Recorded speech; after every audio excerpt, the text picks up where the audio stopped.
चाहे सारे संसार की धन संपत्ति अपने माता पिता के श्री चरणों पर ला के रख दें, तब भी हम ये कहने के अधिकारी नहीं हैं कि हे माता, हे पिता, हमने आपका ऋण चुका दिया। संपूर्ण जीवन भी यदि हम अपने माता पिता की सेवा करते रहें, तब भी ये कहने नहीं है कि हे माता पिता, हमने संपूर्ण जीवन आपकी सेवा की और अब हम ऋण से पूर्ण हो गए। अनेकों युवा भगवान शिव की यात्रा के लिए जाते हैं, कांवड़ लेने जाते हैं, नंगे पैर जाते हैं और बड़ी भारी एक वेदना उनको सहनी पड़ती है, पैरों में छाले पड़ जाते हैं, भूखे प्यासे में चलना पड़ता है। किंतु यदि माता पिता की सेवा नहीं की, जो अपने घर में विराजमान भगवान शिव के ही एक अंश हैं पिता के रूप में, जिसने अपने पिता की सेवा नहीं की और वो यदि भगवान शिव को मनाने के लिए कांवड़ लेकर के आते हैं या अनेकों अनेक घोर तपस्याएं करते हैं, तो ध्यान रखना भगवान शिव उस कांवड़ यात्रा को स्वीकार नहीं करेंगे। ये सत्य वचन है। पिता को दुखी करके हम भगवान श्री कृष्ण के लिए मथुरा वृंदावन जाते हैं, भगवान राम के लिए अयोध्या जाते हैं। आप विचार करके तो देखो कि घर में जो विराजमान भगवान कृष्ण के एक अंश है पिता के रूप में, जब वही हमसे संतुष्ट नहीं है तो भगवान कृष्ण कैसे संतुष्ट हो जाएंगे। पिता की आज की संतानें कैसी हैं कि हल्का सा पिता ने ऊंचा बोल दिया तो संतान ये कहते कि हम सुनेंगे नहीं आपकी, और एक वाक्य और जोड़ा जाता है। वो वाक्य क्या है कि पिताश्री आप सुनिए, अपने दोष पर तो मैं अपना सिर कटा सकता हूं, किंतु निर्दोष पर मैं एक बात भी नहीं सुनूंगा। उस पिता ने आपके पालन पोषण के लिए न जाने किस किस की सुनी है, सत्य है नहीं। और वही संतान अब यदि पिता किसी कारण से डांट भी देते हैं, किसी कारण से डांट दिया पिता ने, तो संतान आंखों में आंखें डालकर अपने उस पिता से ऊंची वाणी में बात करते हैं। बात नहीं करते बल्कि वो लड़ाई झगड़ा करते हैं। बात करना तो एक अलग है, झगड़ा। और वही संतान फिर भगवान शिव को मनाने के लिए जा रही है, भगवान राम को कृष्ण को मनाने के लिए जा रही है। अनेकों प्रकार के उपवास रखे हुए हैं, व्रत रखे हुए हैं, भंडारे करा रहे हैं कि भगवान शिव के निमित्त हम भंडारा कराएंगे। लेकिन पिता की ही सेवा नहीं की तो भंडारा, वो तीर्थ यात्राएं, वो उपवास सब व्यर्थ है, ऐसा कोई विशेष लाभ नहीं मिलने वाला। घर में जो बैठी माँ है, उस माँ के हृदय को दुखी करके चलो बुलावा आया है, माता ने बुलाया। उस माँ ने ना जाने क्या क्या कष्ट सही। पिता का तो अवकाश हो भी जाता है रविवार के दिन। मातृ शक्ति एक ऐसी शक्ति है कि उसका अवकाश किसी भी दिन नहीं होता। रविवार को तो और भी कार्य बढ़ जाता है। और उस माँ के हृदय को दुखी करके हम माता को मनाने के लिए जाते हैं। नवरात्र अभी आने वाले हैं तो अनेकों श्रद्धालु माँ भगवती के लिए व्रत रखेंगे, किंतु घर में जो बैठी माता है उसी के हृदय को दुखी किया, तब भला वो माँ भगवती कैसे आपसे प्रसन्न हो सकती है। इसलिए प्रयास ये किया जाए कि अपने माता पिता की शास्त्र सम्मत बातों को मानना। ध्यान देना, कौन सी बातों को? शास्त्र सम्मत बातों को। कारण क्या है? यदि माता पिता शास्त्र के विरुद्ध आपद्धर्म के अतिरिक्त, आपद्धर्म माने यदि कहीं झगड़ा हो रहा है, युद्ध की अवस्था में, यात्रा की अवस्था में, रोग या बीमारी जो होता है रोग की अवस्था में, ब्राह्मण की रक्षा करने के लिए, गौ माता की रक्षा करने के लिए और अपने गुरु की आज्ञा का पालन करने के लिए यदि नियम भंग भी हो जाता है तो कोई दोष नहीं लगता। तो माता पिता की आज्ञा तो माननी है, किंतु शास्त्र सम्मत आज्ञा माननी है। शास्त्र के विरुद्ध यदि कोई बातें कहते हैं तब आप उसमें विचार विमर्श कीजिए, अपने अपने जो परम गुरु हैं उनसे संपर्क कीजिए कि ऐसा मुझे आदेश दिया जा रहा है। क्योंकि ध्यान रखना, भगवान राम ने अपने पिता की आज्ञा का पालन किया, ये तो हम जानते हैं ना। लेकिन एक वृत्तांत ऐसा भी आता है कि भगवान राम ने अपने पिता के वचन नहीं माने। क्या आप जानते हैं कौन सा कार्य था वो? जानते हो क्या? बताओ। भगवान राम ने एक स्थान पर अपने पिता के वचन को ठुकरा दिया। हम ये तो सुनते आए हैं कि प्राण जाए पर रघुकुल रीत सदा चली आई, प्राण जाए पर वचन न जाए, ये सत्य है। किंतु भगवान राम ने एक ओर तो अपने पिता के वचन का पालन किया और दूसरी ओर एक आदेश का उल्लंघन भी किया। जब भगवान राम वनवास में जा रहे थे तब राजा दशरथ ने निमंत्रण भिजवाया कि राम वापस आ जाओ। क्या कर रहा था? तो क्या भगवान राम वापस आए थे क्या? तो क्या हुआ? आज्ञा क्या उल्लंघन हो गया। माता पिता की बातें तो माननी है, सकते हैं, किंतु कहां तक माननी है शास्त्र बताता है। शास्त्र की जानकारी नहीं है तो जो भी आपके गुरुजन है आप उनसे संपर्क कीजिए। गुरु का कर्तव्य है बताने का। भगवान कृष्ण की बात करें तो माता यशोदा, नंद बाबा और जो भी उस गांव के पूज्य जन थे वो सब इंद्र की उपासना के लिए, इंद्र की पूजा के लिए जा रहे थे। और जब भगवान श्री कृष्ण ने पूछा कि हे मैया, ये जो पूजा का जो सामग्री है ये हमारे ध्यान से सुनेंगे, है ना? हाँ, क्या कह रहे हो? कबड्डी करवाएंगे, अभी देखते हैं किसमें तभी सुनेंगे तभी तो कराएंगे। सुनना है ना? जो सब अच्छे बालक होते हैं सभ्यता से बैठना भी जानते हैं, है ना? जैसे बोलने का ललक होते है, सुनने की क्षमता होनी चाहिए। सुनोगे नहीं तो फिर जैसे पशु होता है ना, सुनता नहीं है। सुनता है क्या पशु? हाँ, डंडे की बात सुनता है। तुम पशु बन जाओगे। फिर सुनने है ना? और सुनने क्यों है? हम भी सुने, सब शांत रहे, ठीक है? तो बोलना नहीं है, शांति से बैठना। सब है जैसे अच्छे बच्चे होते हैं। नहीं, मैं बताऊं आप क्यों बोलते हो? बोलने के लिए मैं हूं ना, लगभग सब बैठो। बोलने का अवसर दिया जाएगा, मैं बुला दूंगा जिसको भी बोलना है। आ जाओ यहाँ पर, तो एक इधर बैठ जाएगा, एक इधर, आराम से हम सब चुप हो जाएंगे। सुने तो बोलना है, सुनना है। तो वास्तव में तो पूछे कि मैया ये जो भोजन है, प्रसाद है, किस लिए लेकर जा रहे हो? बोले इंद्र की उपासना करेंगे, वो हमें जल देते हैं। तो भगवान कृष्ण ने कहा कि देखो, जल देना उनका कर्तव्य है, लेकिन मेरे विचार से ये जो पर्वत है, गोवर्धन पर्वत, ये गैयों के लिए भोजन देता है। इस भोजन से दूध प्राप्त होता है और इस दूध से हमारा घर गृहस्थी व्यापार आदि चलती है।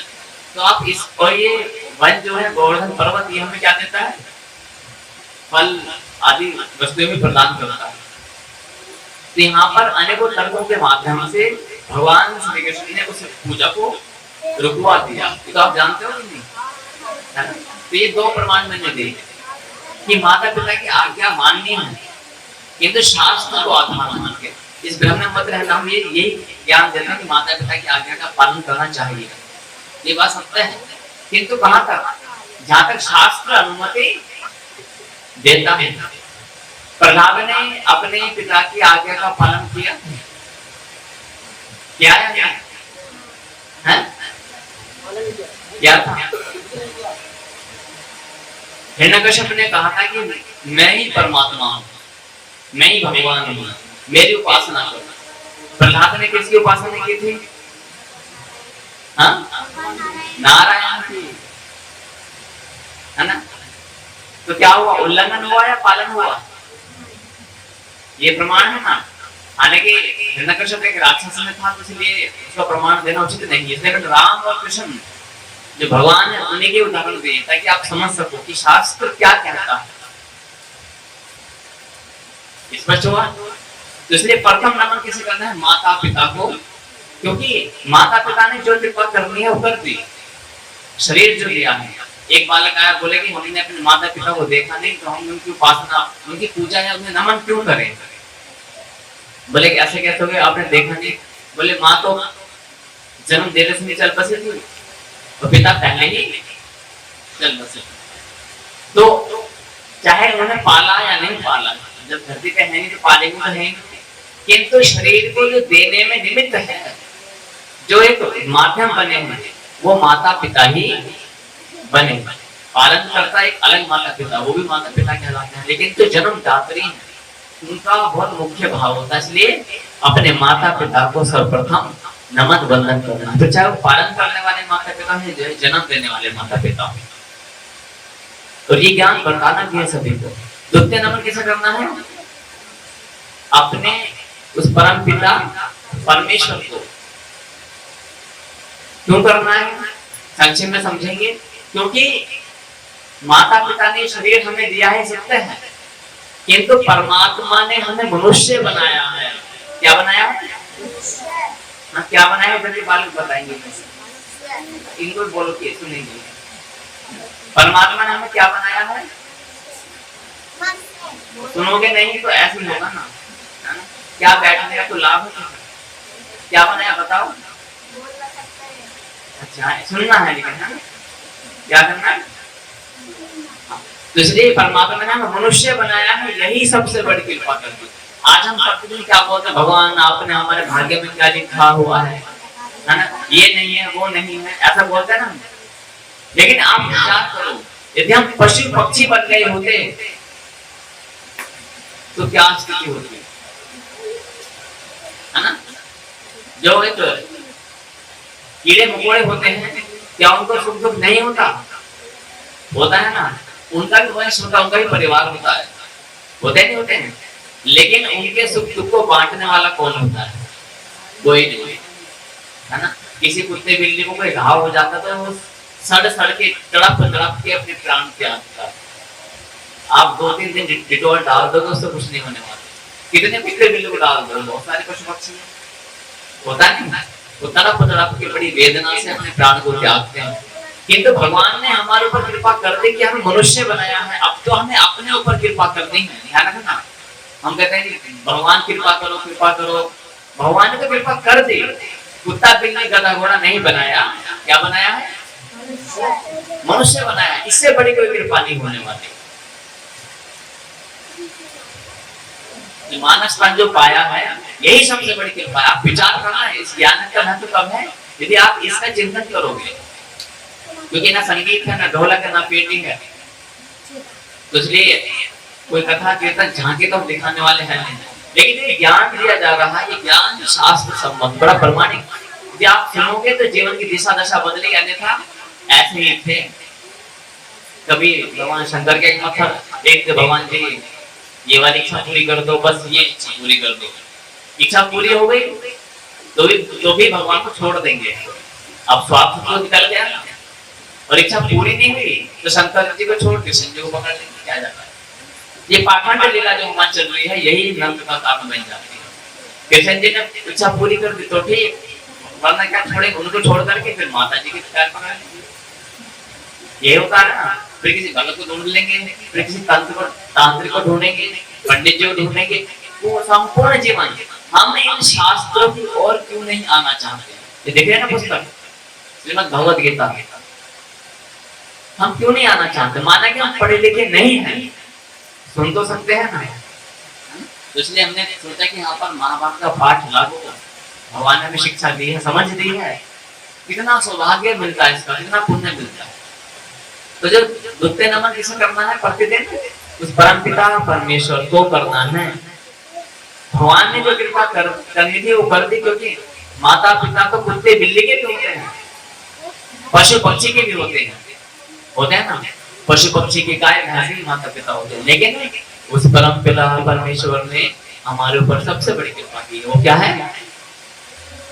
क्या है कृपा? मानव का तन दिया है। बस यही सोच करके शांति रखनी भगवान ने। बस जब भी आपको लगे कि आप संसार में सबसे दुखी हो,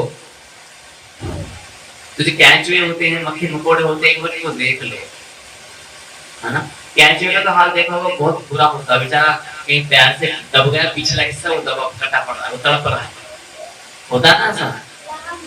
कितने बड़े दर्दनाक हम अन्य को 84 लाख योनियों से पार निकल के अब आए हैं, और अधिक समय के लिए नहीं आए, 70-80 साल 40-50 जैसे जैसे जीवन है, और उसमें इतनी सारी चिंताएं, इतनी सारी आकांक्षाएं, इतने सारा भय कलेश, क्यों? इसलिए बड़े मन लगा करके इस ज्ञान को सुनना है। 10 बजे विराम लगाया जाएगा। तो मैं निवेदन करूंगा अपने कृष्ण से, जो पप्पू साधु हमारे साथ में आए हैं, कि 10 बजे हमें बताते हैं।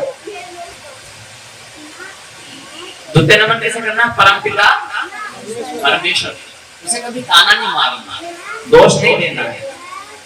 तीसरा नमन करना है, किसको करना है?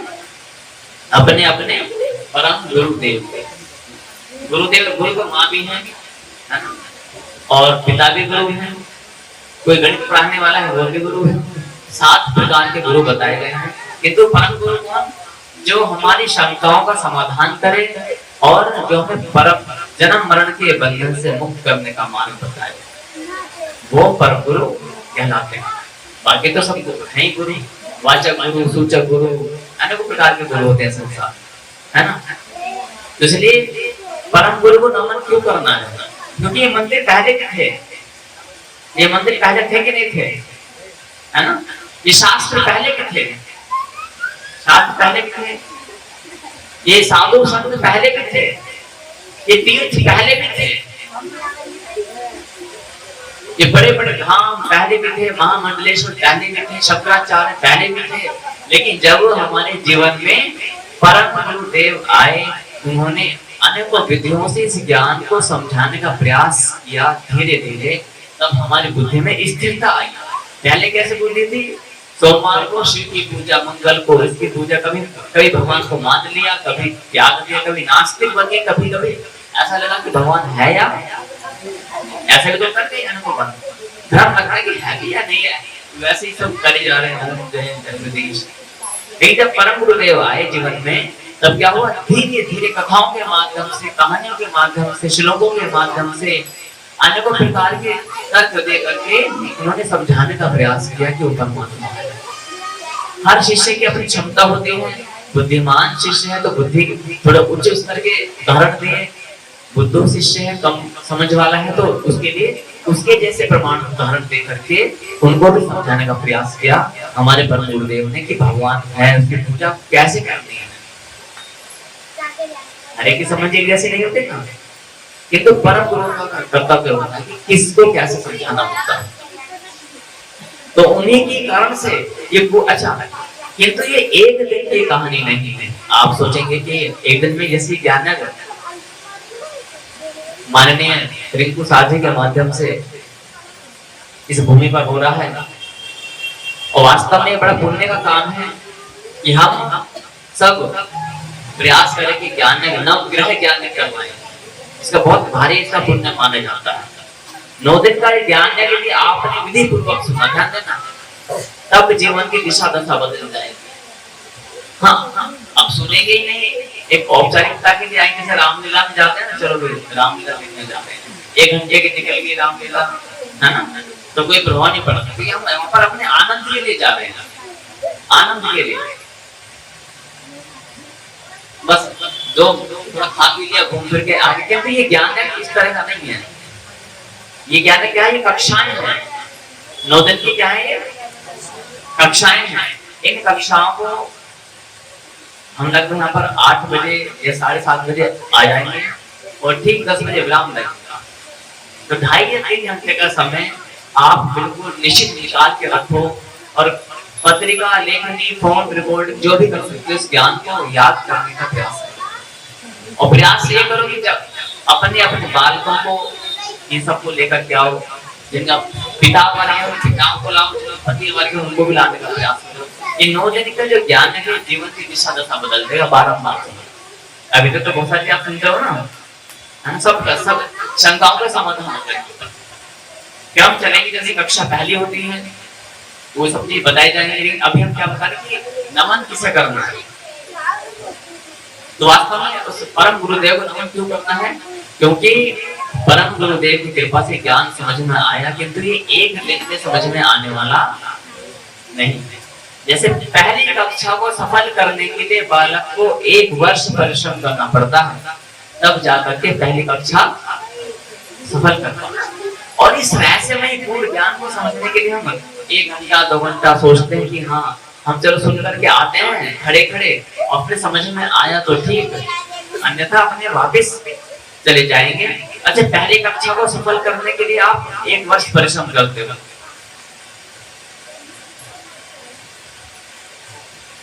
और इस ज्ञान को, राम नाम के ज्ञान को समझने के लिए आधा घंटा 1 घंटा। इसका अर्थ है कि ये ज्ञान, आध्यात्मिक ज्ञान पहली कक्षा के ज्ञान से भी सस्ता है और हल्का है। ऐसा है क्या? ऐसा नहीं।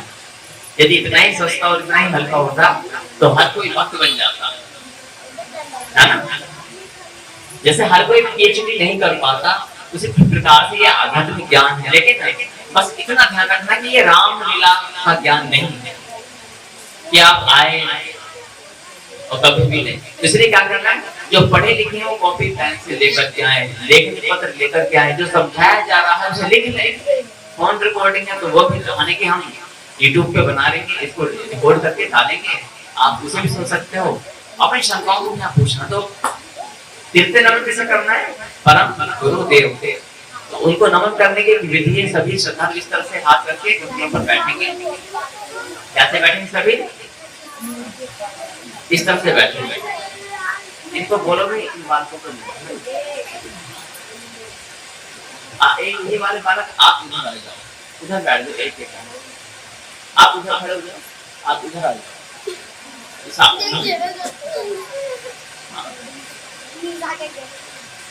आ गया। बहुत अच्छा। अब धीरे धीरे हम कर देंगे।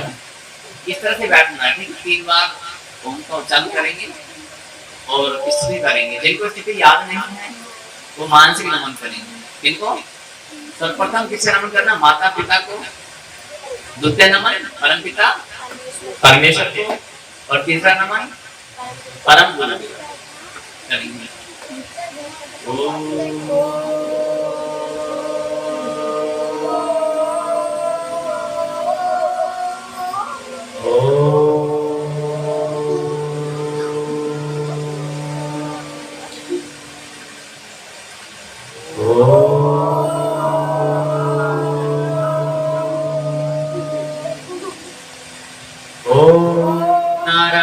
नमस्ते नरं च नरोत्तमं देवीं सरस्वतीं व्यासं ततो जयमुदीरये। ओम नमो भगवते वासुदेवाय। ओम नमः पितामहाय। ओम नमः प्रजापतिभ्ये। ओम नमः कृष्णद्वैपायनाय। ओम नमः सर्वविघ्नविनायकेभ्ये। ओम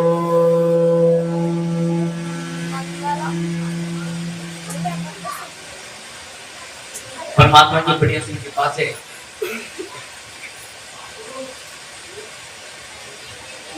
गुलाबबाड़ी की पावन भूमि पर रिंकी साध्वी के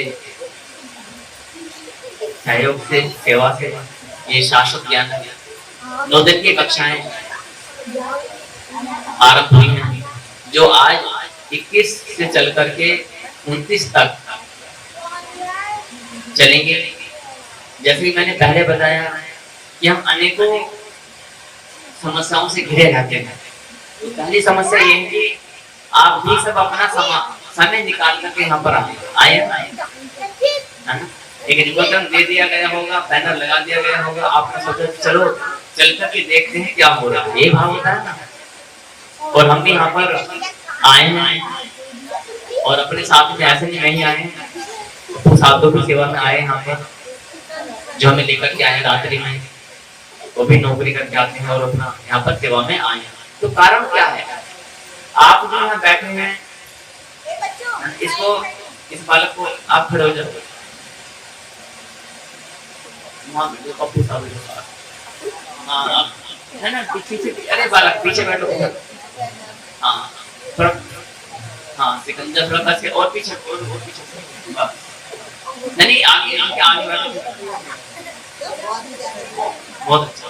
तो वास्तव में आप ये सोचें कि आपने भी परिश्रम किया आने के लिए, या नहीं परिश्रम है ना, और हमने भी किया। तो पहला प्रश्न ये उठना चाहिए कि हम और आप यहाँ पर आए ही क्यों हैं, क्या कारण है? कोई तो कारण होगा, ऐसा तो नहीं कि नींद नहीं आया चलो अपना घूम करके आते हैं, ऐसा नहीं है ना। तो मैं चाहता हूँ कि आपसे प्रश्न उत्तर देना चाहता हूँ कि आप बताएंगे कि हम यहाँ क्यों आए, हम सब यहाँ इकट्ठे जो हुए हैं किस कारण से इकट्ठे हुए हैं, कोई तो कारण होगा। तो क्या कारण है कि जिस कारण से हम यहाँ इकट्ठे हुए हैं? गुलाब पाड़ी को जो बताया हमने, एक होता है कि समय काटने के लिए आ गए हैं, चलो ऐसा तो नहीं है, क्योंकि समय इतना व्यर्थ का समय किसी के पास नहीं है, कोई कहीं जाएगा, है किसी के पास समय तो ना, शादी में आए अपने बालकों में अपना समय लगा सकते थे ना, बच्चों को पढ़ाने का काम कर सकते थे, घर गृहस्थी संभालने का काम कर सकते थे। साधु जो है ये अपना कोई दो पैसे कमाते हैं, वहाँ पर ओवर टाइम लगा सकते थे। ये जो बालक है, ये बालक पढ़ाई लिखाई में थोड़ा बहुत समय दे सकते थे ना, कुछ सीखने वाली साधना भी होगी, कोई दुकान पर, कोई कहीं ना कहीं पर जाते भी होंगे। तो आप अपना सब काम को छोड़ करके यहाँ पर क्यों आए? और फिर अब ये प्रश्न इधर भी होता है, हम क्यों आए हैं, है ना, दोनों ही हो रहे हैं प्रश्न। हाँ जी, ज्ञान लेने के लिए, वो ताली बजा सुबह हुआ है। क्या नाम है बालक का? हाँ जी, चंदन साधु, बहुत अच्छा। अच्छा, और कोई उत्तर देना चाहेंगे? एक पहला आया कि ज्ञान लेने के लिए, हाँ, इधर से कोई उत्तर कोई देना चाहता है? सुख शांति के लिए, हाँ, और भी कोई उत्तर? अच्छा, जैसे मान लीजिए ज्ञान लेने के लिए हम आए, लेकिन प्रश्न उठता है कि वो ज्ञान लेकर के करेंगे क्या, है ना? चंदन साधु, भाई ये ज्ञान जो हमने ले लिया है, इस ज्ञान से होगा क्या? अब यदि कोई पैसे के लिए नौकरी नहीं है, व्यापार नहीं है, चलो मान लेते हैं नौकरी, उस नौकरी से होगा क्या? नौकरी में पैसा ना मिले, नौकरी करेगा कोई? नहीं करेगा। तो इसलिए नौकरी के लिए तो नहीं आए ना, व्यापार हम कर रहे हैं कि कोई पैसा नहीं आ रहा, धन नहीं आ रहा, तो फिर नौकरी व्यापार करेंगे क्या? नहीं करेंगे। तो फिर वैसे ज्ञान ले लिया, लेकिन उस ज्ञान से होगा क्या? ये तो है ना मुख्य चीज। तो आप विचार करें, तो आप विचार करें कि हमें क्यों आए, फिर कुछ वही का वही आता है, किस कारण से आए। मान लेते हैं किसी को नौकरी लग गई, पैसे मिल रहे हैं उसको, अच्छे क्या मिल रहे हैं पैसे, अब उसको नोटों के भंडार में रख दिया अंदर, 2-2 सहस्त्र के नोट हैं और पूरा कक्ष नोटों से भरा हुआ है, उनकी लगाई और उसको अंदर बंद कर दे जीवन भर के लिए कि तुम इसी कमरे में पूरे जीवन रहो। अब उसे सुख शांति मिलेगी? क्यों? नोटों से पूरा कमरा भरा हुआ है, सारी सुविधाएं अंदर, एक पूरा फ्लैट है और नोट भरे, बस घर से बाहर नहीं निकलने दिया जाएगा पूरे जीवन। क्या उसको शांति मिलेगी? नहीं मिलेगी। इसका अर्थ क्या है? नोटों से भी आनंद नहीं आने वाला। तो वास्तव में जो आनंद आएगा नोटों को अपनी इच्छा के अनुसार खर्च करके जो सुख आना, यानी कि हम क्यों आए हैं? नोटों को खर्च करके या नोटों से सुख आना चाहिए। ज्ञान यहाँ लेने आए थे तो ज्ञान से सुख आना चाहिए। क्या आना चाहिए? ज्ञान से सुख, है ना। मान लेते हैं कि कोई बहुत अधिक सुरीला है, तो कंठ जो है गाना गाता है ना, वो बहुत अच्छा है। किंतु उसी के आस पास में जो उससे गंदा गाने वाले हैं वो बहुत ऊंचे ऊंचाई पर पहुंच गए, तो उस बालक को सुख शांति मिलेगी क्या? नहीं मिलेगी ना। क्या सोचेगा, मैं अच्छा गाता हूँ, मैं वहीं पढ़ा हूँ, और ये गंदा गाता है, ये मुझसे ऊपर है, तो सुख तो वहां भी नहीं मिलेगा। तो वास्तव में हम और आप यहाँ पर क्यों आए हैं? नौकरी के लिए। जैसे मैंने बताया, नौकरी में पैसा ना मिला तो समस्या, और पैसा भी मिल गया किंतु वो पैसा मिला और गायब हो गया तो भी समस्या। और पैसा भी मिल गया, आप उसे कुछ खरीद के लाए, मोबाइल लाए अच्छा सा 10,000 रुपए का, और वो मोबाइल बेकार निकल गया तो भी आनंद नहीं आया। समझ रहे ना? आपने कुछ पकवान खाए, पकवान खाते ही आपको उल्टी हुई तो फिर समस्या। तो इसका अर्थ क्या है? वास्तव में क्यों आए यहाँ पर? सुख की प्राप्ति के लिए। जो भी त्रिवेणी स्वामी ने बताया बड़ा सटीक उत्तर दिया। हम यहाँ पर सुख शांति के लिए आए हैं। अब सुख शांति पैसे में होगी तो पैसों के कमरों में यदि बंद कर दिया जाए तो वो सुख शांति रहेगी, किंतु अभी आप ही बता रहे हैं कि नोटों के कमरे में बंद कर दिया जाएगा तब मन शांत नहीं होगा। हो जाएगा क्या नोटों में? आपको सोने चांदी से भरे हुए कमरे में बंद कर दिया जाए जीवन भर के लिए, शांति नहीं मिलेगी, बेकार है, सत्य है ना। लेकिन जो सुख है वो सुख क्या कैसा है? शाश्वत सुख। तो यहाँ पर क्रम के अनुसार ये ज्ञान 9 दिन तक आगे बढ़ेगा। जैसे कि मैंने कहा, ये कक्षाएं हैं, एक विज्ञान है, सनातन धर्म एक विज्ञान है। उस विज्ञान को समझने के लिए जैसे बालक पुस्तक कॉपी पेंसिल लेकर के अभ्यास करता, थोड़ी बुद्धि भी लगाता है, उसी प्रकार से आप इस विज्ञान को समझने का प्रयास करेंगे। ये विज्ञान क्या है? जैसे कि हमने बताया कि हम कथा के लिए आए नहीं, धन दौलत के लिए आए नहीं, बोले ज्ञान के लिए आए नहीं, भगवान के दर्शन करने के लिए आए नहीं, भगवान को पाने के लिए आए हैं नहीं। भगवान के दर्शन से यदि सुख शांति मिलती तो रावण को राम के दर्शन करते शांति मिलनी चाहिए थी। कंस ने कृष्ण के दर्शन करे, शांति मिली? नहीं मिली। शिशुपाल ने भी भगवान कृष्ण के दर्शन किए, शांति मिली?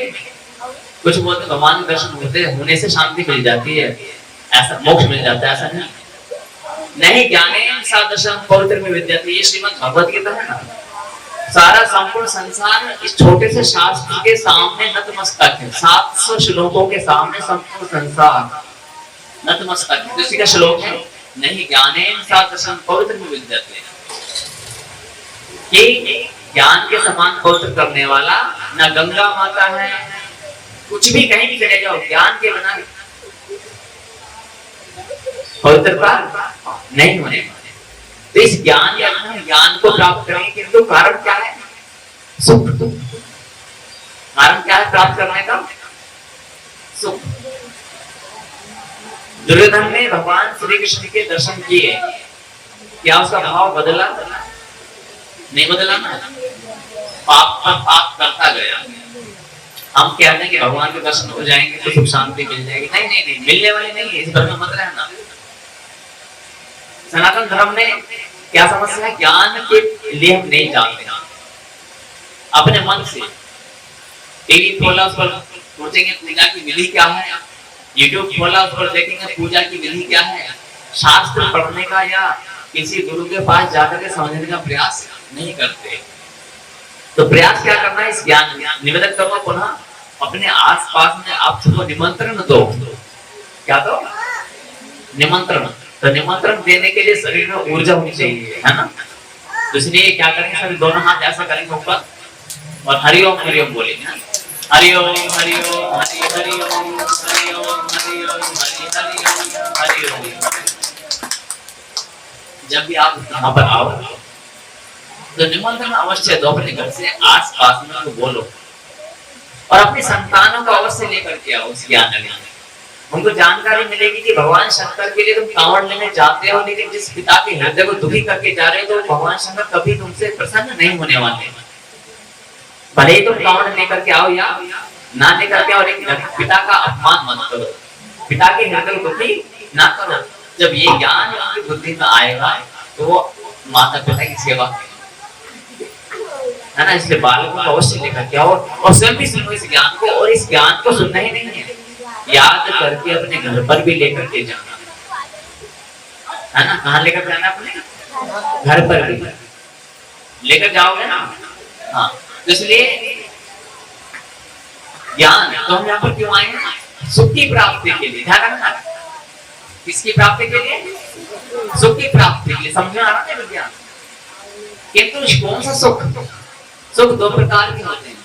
एक तो शाश्वत सुख, जैसे इनका शाश्वत ज्ञान है। इस शाश्वत का नाम क्या है बता देते हैं। शाश्वत भगवद गीता के 11वें अध्याय के 18वें श्लोक में आता है। क्या बताते हैं? अर्जुन कहते हैं कि शाश्वत धर्म गोप्ता, कि अर्जुन कह रहे हैं भगवान श्री कृष्ण से कि शाश्वत धर्म के रक्षक आप ही हो। शाश्वत अर्थात सनातन धर्म, जिसे हम गलती से क्या बोलते हैं? हिंदू धर्म बोलते हैं। हिंदू कोई नाम नहीं लिखा शास्त्रों में हिंदू शब्द कहीं पर भी नहीं आता। अब किसी को मिला हो तो प्रभु बता दें, हम अपने शुद्ध कर देंगे वाक्य को। हिंदू शब्द हमने पढ़ा ही नहीं कहीं पर। हम कहते हैं हिंदू है। सनातन धर्म होता है, शाश्वत धर्म होता है, या फिर हम आर्य हैं। कौन है हम? आर्य, जो इन शास्त्र को मानते हैं। तो शाश्वत जो नाम है ये लिखा हुआ है शाश्वत ज्ञान है, ये शाश्वत भगवत गीता से लिया गया है।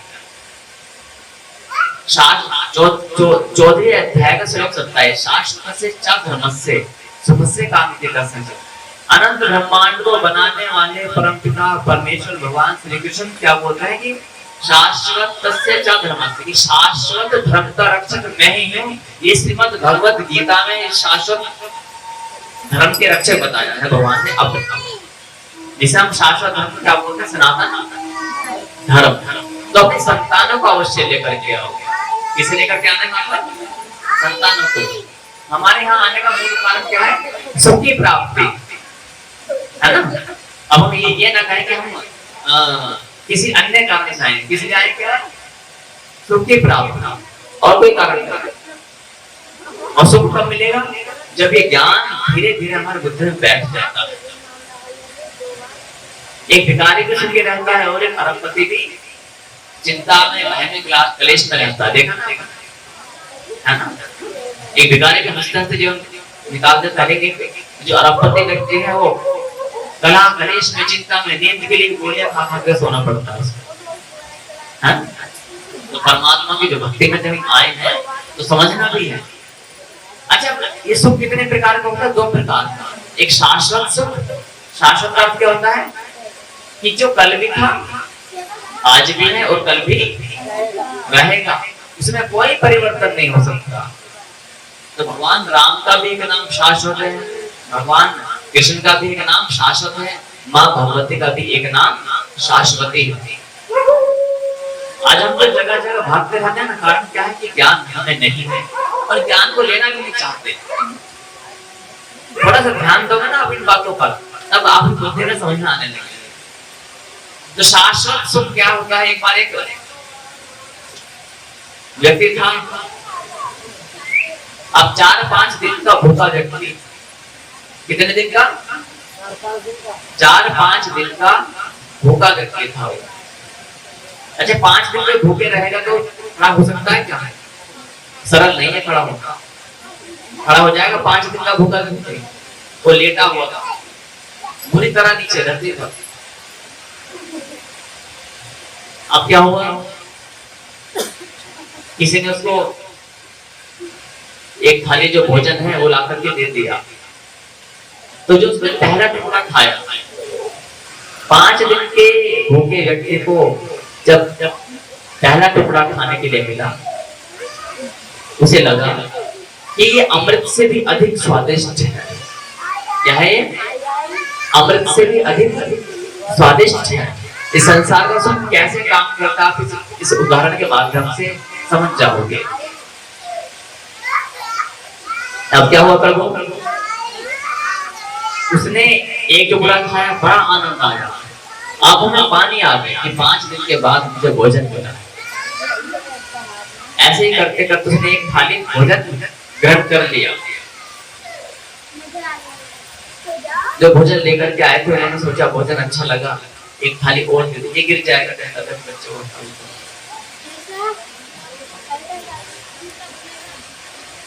तो उन्होंने दूसरी थाली भोजन दे दिए। अब जैसे दूसरी थाली भोजन दिया तो उसमें उसको थोड़ा आनंद कम आएगा या अधिक आएगा?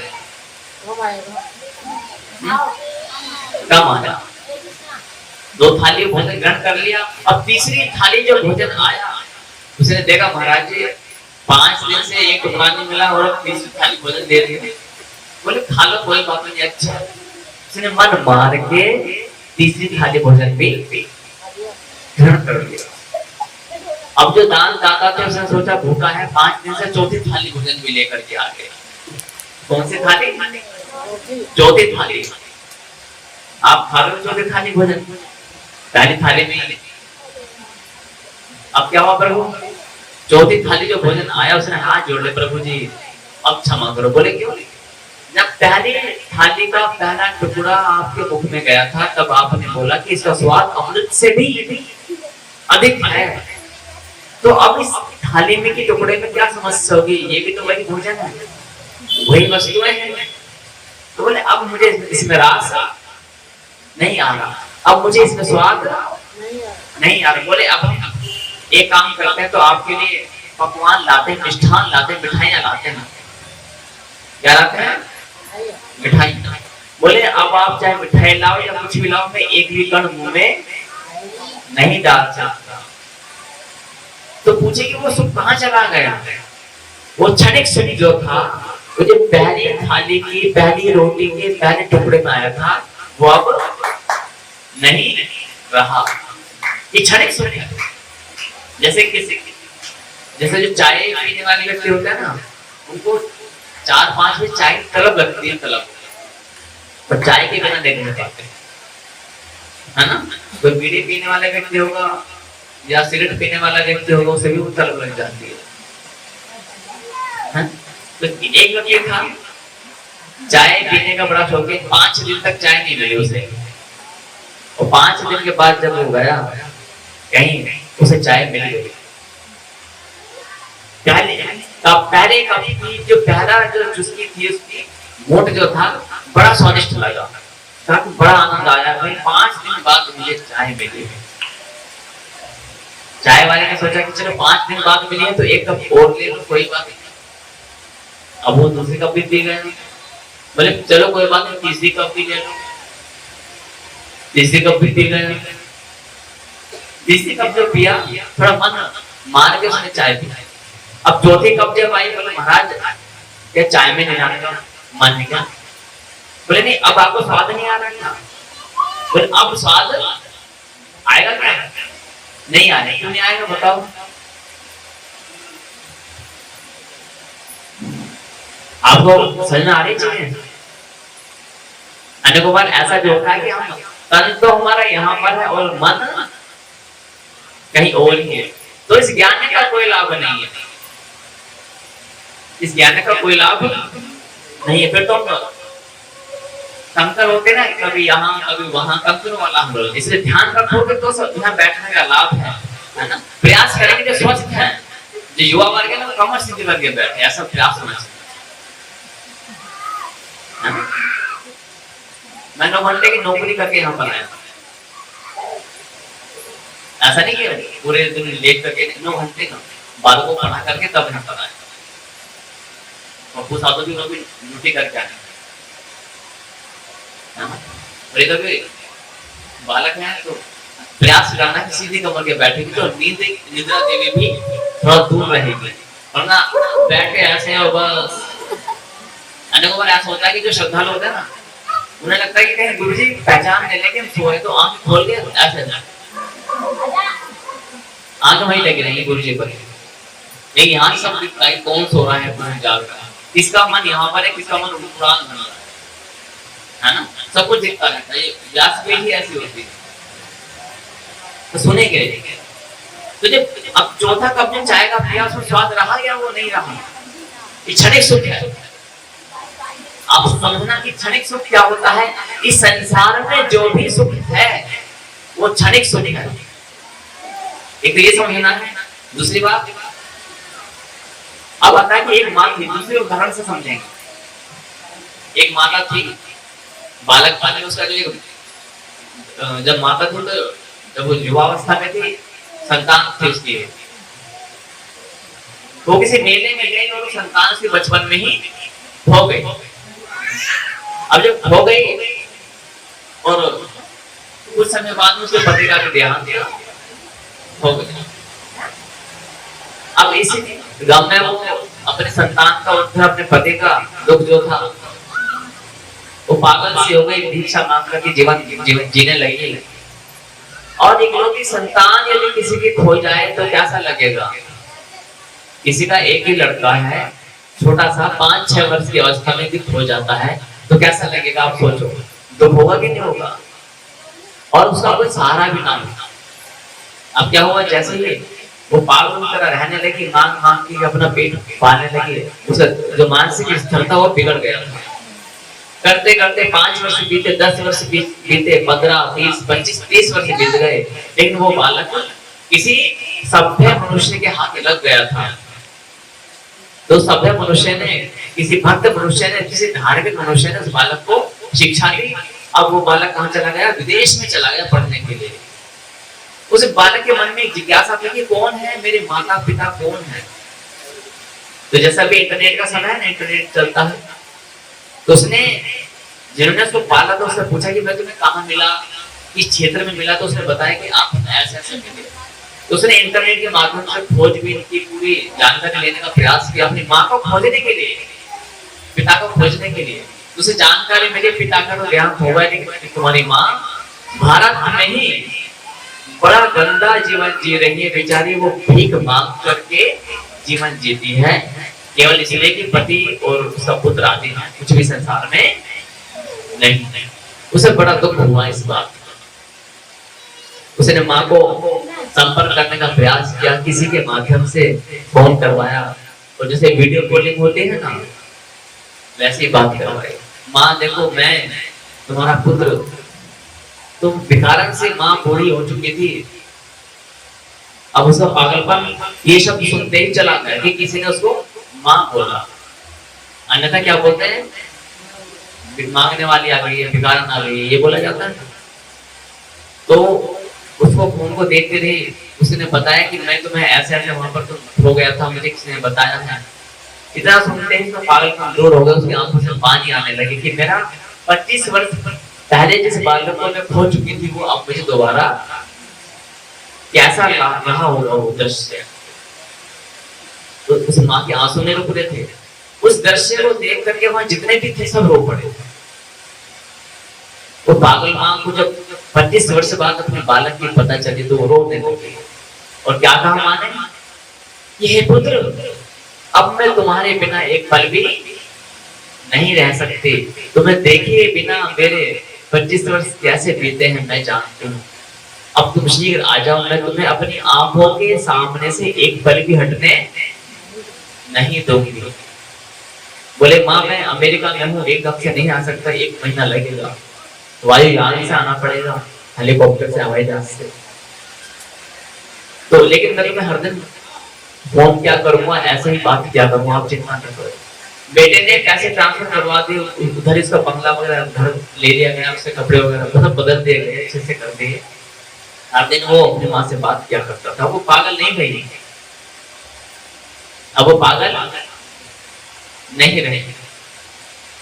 1 मास के बाद वो हवाई जहाज से बालक अपने माँ से मिलने के लिए, पूरा जो क्षेत्र था, आसपास के गांव के व्यक्ति थे, वो भी इकट्ठा हो गए थे कि देखो किसी भिखारन का वो बालक आ रहा है।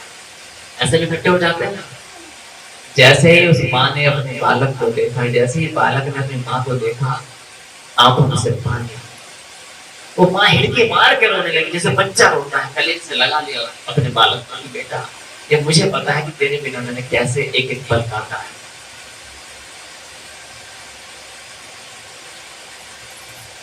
आसपास में जो भी थे सबकी आंखों में पानी था।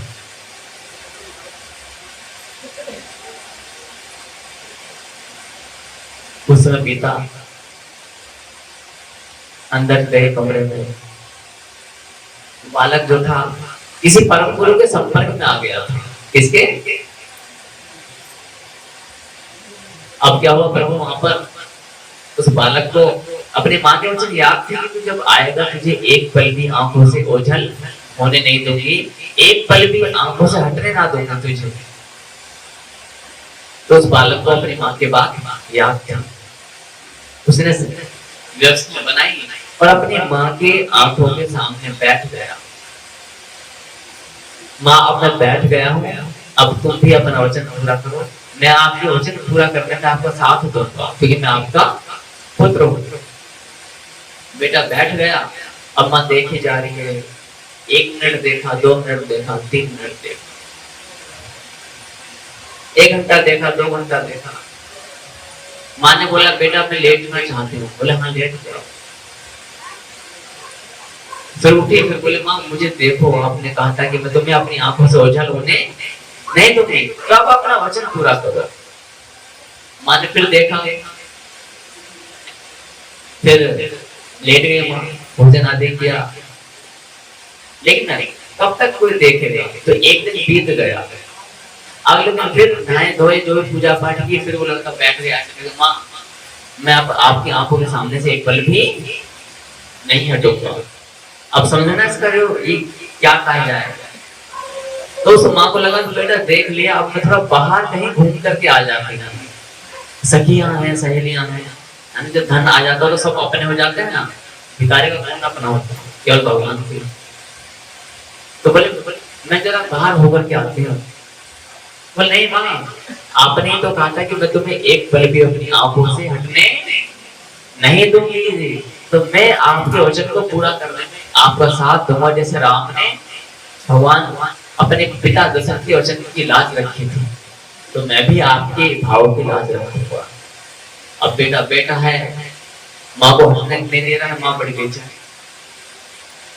3-4 दिन इसी लीला में बीत गए। बेटा ऐसे बैठ गए, खाए पिए सोए, पूजा पाठ करना, फिर ऐसे बैठ जाए। माँ को लगा कि ये पहले मैं पागल थी और ये पागल हो गया। माँ ने बाहर किसी को बुलवाया, तो देखो मेरा लड़का जो है वो कहता है कि तुम मुझे ही देखते रहे। 3-4 दिन वो भी देखते देखते कब तक देखो, तो पागल नहीं हुआ था, वो तो अपनी माँ के वचन की लाज रख रहा था। डॉक्टर आए, बोले क्या हुआ, बोले कुछ नहीं हुआ, ठीक हो, तुम जाओ। मैं अपनी माँ को देखना चाहता हूँ, माँ मुझे देखना चाहती है। 25 वर्ष तक जिस माँ ने अपने बालक को नहीं देखा, तो 5 वर्ष में वो 25 वर्ष का प्रेम पूरा हो जाएगा क्या? तो कम से कम 25 वर्ष का 5 वर्ष तक तो मैं अपनी माँ को निहारूंगा और माँ मुझे निहारेगी। 5 वर्ष तक का तो समय लगना चाहिए। तो माँ दुखी हो गई, अंत में बोले कि पागल खाने ले जाएगी, तुझे जेने नहीं लेगा। पता नहीं कुछ करता ही नहीं, आता बैठ जाता, बोले देख रही हो। मैं कहता सोऊंगी, हाँ सो जा, है ना। जो सामान्य कार्य करने के बाद बस कहीं जाने नहीं देता ना आने देता, वह बिठा के रखता था। तो क्या हुआ, पागल खाने से जो आए डॉक्टर आए, बोले क्या हुआ, कुछ नहीं हुआ, तुम जाओ। फिर से अपनी माँ को बताया, माँ जीवन ये नहीं है। जब आपने पहली बार मुझे देखा, आपका कलेजा फट गया था, आंखों में पानी था और आपने मुझे अपने सीने से लगा लिया था। 1 घंटा बीता, 2 घंटा बीता, 3 घंटा बीता, धीरे धीरे धीरे धीरे वो भाव वैसा का वैसा ही रहा या कम हुआ? और अब कैसा हो गया? अब आपने मुझे पागल सिद्ध कर दिया। ये जो सुख है संसार का, ये कैसा सुख है? क्षण भर का। मैंने कुछ उदाहरण दिए हैं, उदाहरण को अपनी अपनी आयु, अपनी क्षमता के अनुसार से कोई ना कोई एक उदाहरण अपनी बुद्धि में रख के अपने घर भी लेकर जाना है, उनको बताना भी है। इन 9 दिन की कक्षाओं का तभी लाभ मिलेगा।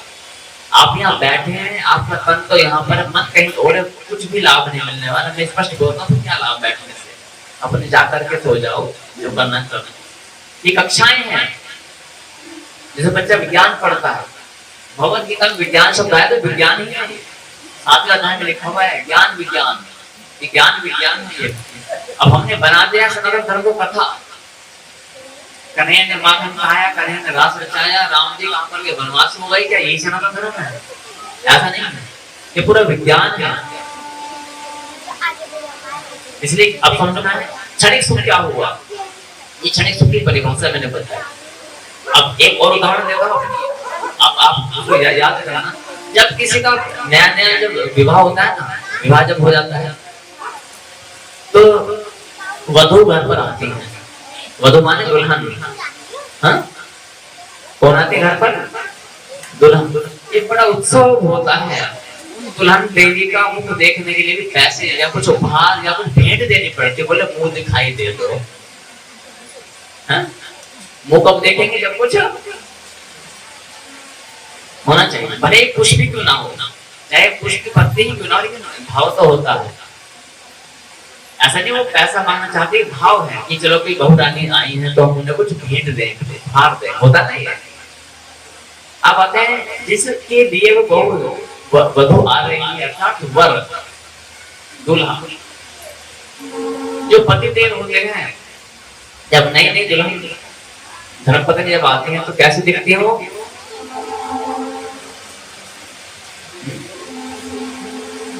चंद्रमुखी। कैसे दिखती है? चंद्रमुखी। बोले चंद्रमुखी हो तुम, चंद्रमा भी तुम्हारे सामने फीका पड़ जाता है, होता है ना? चंद्रमा भी तुम्हारे सामने क्या है? फीका पड़ जाता है। ये नया नया जो विवाह हुआ है अभी के अभी, और इसलिए कुछ वर्षों तक धर्मपत्नी लगती है चंद्रमुखी, लगभग 2-3 वर्ष तक तो लगती है। अब 3 से जब 6 वर्ष बीतते हैं उसमें चंद्रमुखी से घटके क्या हो जाती है वो? सूर्यमुखी। चंद्रमा में शीतलता होती है ना, रात्रि में जो पूर्णिमा होती है तो शीतलता होती है, अच्छा लगता है कि ऊपर जो बैठे हैं मंत्र जाप करते हैं, साधनाएं होती हैं पूर्णिमा की रात्रि में, तो चंद्रमा अर्थात शीतलता। लेकिन 3-4 वर्ष के बाद में वही धर्मपत्नी क्या हो जाती है? सूर्यमुखी। सूर्य में क्या क्या होता है? शीतलता या गर्मी? हाँ, औदनी है ना, बोले सूर्यमुखी है। और जब 6-7 वर्ष से आगे की कहानी बीतती है, 10 वर्ष के लगभग में, तो वही जो धर्मपत्नी होती है ज्वालामुखी, क्या हो जाती है?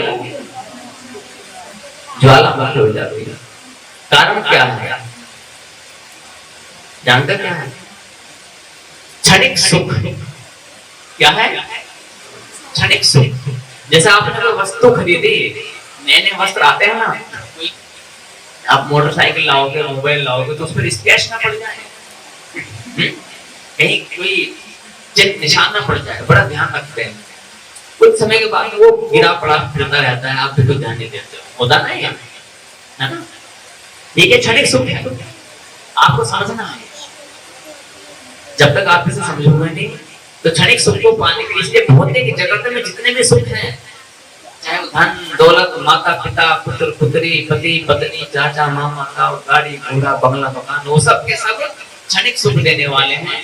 इससे क्या सिद्ध होता है कि इस भौतिक जगत में सनातन या शाश्वत या स्थायी जो सदा रहे, सदा एक जैसा रहे, ऐसा सुख है ही नहीं, है नाशवान सुख है। जो भी संसार की वस्तु है वो आपको कुछ घंटे, कुछ मास, कुछ सप्ताह या कुछ वर्ष सुख देती है, उसके बाद वो सुख समाप्त हो जाता है। बस ज्ञानी और अज्ञानी में यही अंतर होता है, वो इस रहस्य को जानता है। क्या जानता है? कि सुख क्या है। मासे भाई वाले क्षणिक सुख और शाश्वत सुख। शाश्वत माने जो सदा रहे। तो हम यहाँ पर क्यों आए हैं? सुख प्राप्ति करने के लिए। अभी ज्ञान में धीरे धीरे अपनी पहली कक्षा से आगे की ओर बढ़ रहा है। इन कक्षाओं में आप समझ जाओगे कि नास्तिक जो बैठे हैं उनके नास्तिकों का समाधान क्या है। इतने सारे धर्म हैं, हम किसकी उपासना करें, क्या करें, इतने सारे शास्त्र हैं, हर एक धर्म अपने को शुद्ध बताता है, अपने को महान बताता है। अनेकों प्रकार के तर्क जो आते हैं की कक्षाओं में संपूर्ण समाधान आता है। लेकिन हाँ, आपको सुनना पड़ेगा ध्यान से। तब तक ध्यान से 10 बजे तक का समय है। 10 बजे जब हो गए तब आप मुझे बता दें कि हमारा 10 बजे विलंब नहीं होना चाहिए। तो इसलिए मात्र 2.5 घंटा 3 घंटे का समय हम रखते हैं। लेकिन 9 दिन की कक्षाएं हैं, ये आपके जीवन बदल देंगे। जैसा कि मैंने बताया, इस संसार का सुख कैसा है? क्षणिक सुख। कुछ उदाहरण के माध्यम से बताया। अनेकों प्रकार के उदाहरण इसलिए दिए हैं, कुछ बालक भी बैठे हैं, कुछ बड़े बैठे हैं, कुछ साधु बैठे हैं, साधु बैठे, तो अपनी आयु और अपनी समझ के अनुसार आप उदाहरण को रखें और बाहर बताएं कि आज की कक्षा में हमने क्या सीखा कि हम उस ज्ञान यज्ञ में शाश्वत ज्ञान में क्यों गए थे? सुख के लिए। किंतु कौन से सुख के लिए? क्षणिक या शाश्वत? हाँ, सब बोले कौन सुख के लिए आए हैं? तो इस बच्चे की वाणी तेज आ रही है, सब ठीक है, बढ़ गए बच्चे। हाँ, सब बोलेंगे शाश्वत सुख के लिए। अब ये मत बोलना कि भगवान की भक्ति के लिए आए हैं, दर्शन के लिए आए हैं। उस भक्ति के लिए तो फिर बहुत सारे भक्ति करते हैं, फिर भी दुखी हैं। और दर्शन वालों को तो नाम ही मैंने बता दिया, कंस है, रावण है, दुर्योधन है, शिशुपाल, तो दर्शन करते थे भगवान का, करते थे नहीं करते थे, तब भी बुद्धि में कुछ परिवर्तन नहीं हुआ। इसलिए इस ज्ञान जब को भी आप सुनोगे, जिसमें सबका कुछ बोलते हैं भगवान तो गरीबों को दुख दूर भी नहीं करते, है ना, लक्ष्मी है तो धन भी नहीं देती, बोला धनवंतरी है तो वो निरोग क्यों नहीं करते हैं, हनुमान जी है तो फिर ये हत्याएं क्यों होती है निर्दोषों की, होता नहीं है, नहीं क्या क्या करते हैं उससे। सरस्वती है तो ये अनपढ़ और ये बुद्धू क्यों है ना, सरस्वती माता है तो ये बुद्धू क्यों, भगवान कृष्ण सुदर्शन चक्र है ये पापी क्यों है, अब क्यों नहीं चलता, भगवान को हमने देखा ही नहीं, हम मानते भी न जाने क्या क्या फर्क है। तो 9 दिन की कक्षा में धीरे धीरे इन सबका समाधान होगा, क्योंकि जब तक आप इस ज्ञान को नहीं लोगे आप भक्ति में स्थिर हो ही नहीं सकते। कोई भी झटका आएगा आपको नास्तिक बना देगा, हिला देगा, आप गिर जाओगे। इसलिए अभी हमने क्या समझा कि हम शाश्वत सुख के लिए आए हैं, किंतु ये सुख मिलेगा कैसे?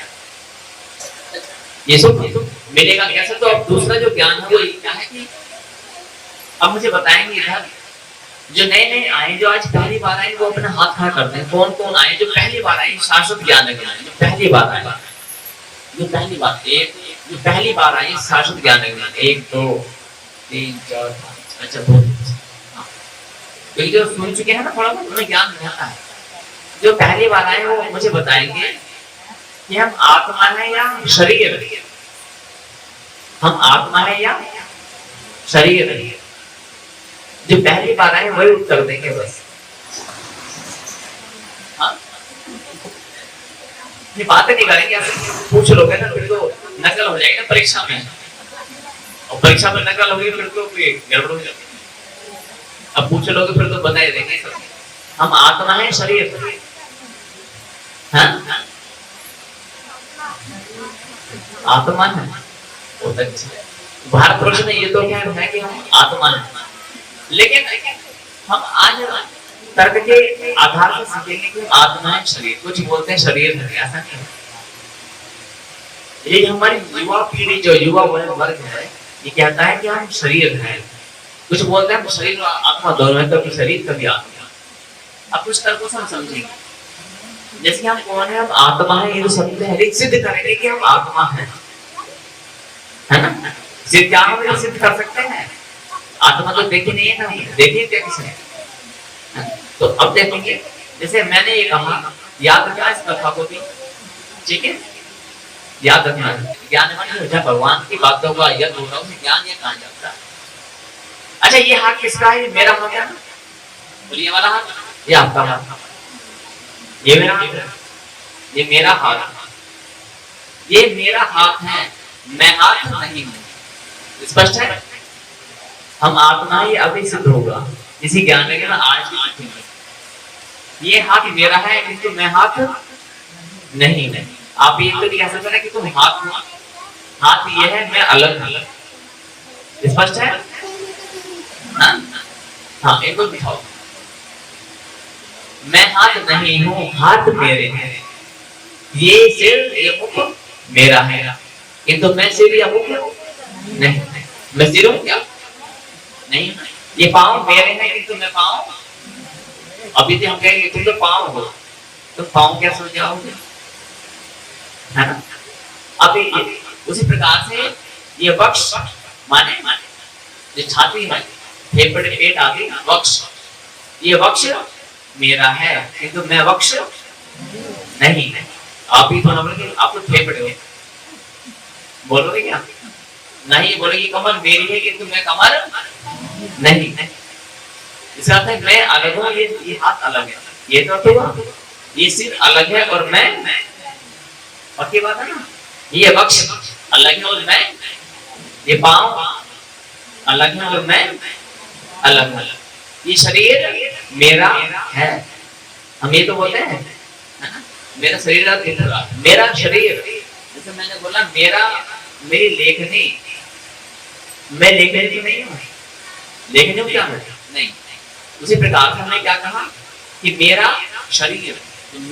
शरीर अलग है और मैं अलग हूँ। स्पष्ट है ना। कक्षा चल रही है ना, लग रहा है सब कुछ सीख रहे हो। हाँ, सुनने के लिए यहाँ कोई कथा आदि नहीं सुनाई जा रही, कक्षा है। हाँ, अपने बालकों का अवश्य लेकर दिया 9 दिन है, बहुत भारी लाभ होगा। बोले सुनते नहीं है, मानते नहीं है, पता नहीं क्या क्या है। आप यहाँ पर व्यवस्था उनको बुला कर लाओ, हाथ जोड़ कर बुला करके लाओ इस ज्ञान को। वो सब अच्छे हैं बच्चे, उन्हें कोई ज्ञान देने वाला नहीं है, विधि पूर्वक। हम ज्ञान कहाँ से देते हैं? यूट्यूब से। अच्छा, हम आत्मा है शरीर डाल के, फिर भगवान कृष्ण को राम पढ़ाए, शिव पढ़े, ये व्यर्थ का ज्ञान है। यदि यूट्यूब से या इंटरनेट से ज्ञान देना होता तो सारे स्कूल कॉलेज बंद हो गए होते। अभी चली थी ऑनलाइन शिक्षा, चली थी ना, कोरोना काल में ऑनलाइन सब बंद हो गई। तो जब वो संसार की शिक्षा भी ऑनलाइन नहीं दी जा सकती, तो इस अनंत ब्रह्मांड को बनाने वाली शिक्षा भला ऑनलाइन कैसे दी जा सकती है? संभव नहीं है, अधम में नहीं है। इसलिए अब समझिए, मैं अलग हूँ और शरीर अलग है। इसका अर्थ क्या है? शरीर से अलग मैं आत्मा हूँ और ये शरीर मेरा है। ये तो ये हो गया। अब आगे बढ़ते बढ़ते, जैसे मैंने कहा कि ये वस्त्र, ये ऊपर इसे बोलते हैं उत्तरीय वस्त्र, ये वस्त्र मेरा है ना, ये वस्त्र मेरा है किंतु मैं वस्त्र नहीं। उसी प्रकार से ये शरीर मेरा है किंतु मैं शरीर, जैसे वस्त्र अलग है उसी प्रकार से शरीर भी अलग है। ये वस्त्र मुझे मिला हुआ है कुछ समय के लिए, ये गंदा भी होगा, कटेगा भी और फटेगा भी। उसी प्रकार से शरीर भी मुझे कुछ समय के लिए मिला है, ये मैला भी होगा और ये कटेगा भी और फटेगा भी। होता नहीं है मैला माने गंदी जम जाती, आप स्नान आदि करते हो, कटना फटना अर्थात इसमें रोग आदि बीमारियां लग जाती हैं। तो इससे क्या हुआ कि हम शरीर नहीं है, हम आत्मा है। अब यदि हम ये मान लें, कुछ नास्तिक जो आते हैं, जो थोड़ी पुस्तकें पढ़ लेते हैं, विज्ञान की ऊंची ऊंची डिग्रियां ले लेते हैं, वो कहते हैं भगवान कहीं नहीं है, भगवान कहीं नहीं मानते।